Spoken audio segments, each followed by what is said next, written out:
You are looking at Julian's pronunciation guide, where we look at how to pronounce better some of the most mispronounced words in the world, like this other curious word. But how do you say what you're looking for today?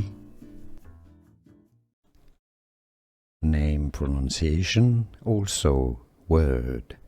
Let's look at different pronunciations in different languages. In Spanish, Pérez, Pérez, Pérez. French, père, père. English, Paris or Pires. Hebrew, Peres. English, again, Pires or Paris. Here are more videos on how to pronounce more confusing words and names too many mispronounced. Like this video if you found it useful. I appreciate your support. I'll see you soon and thanks for watching.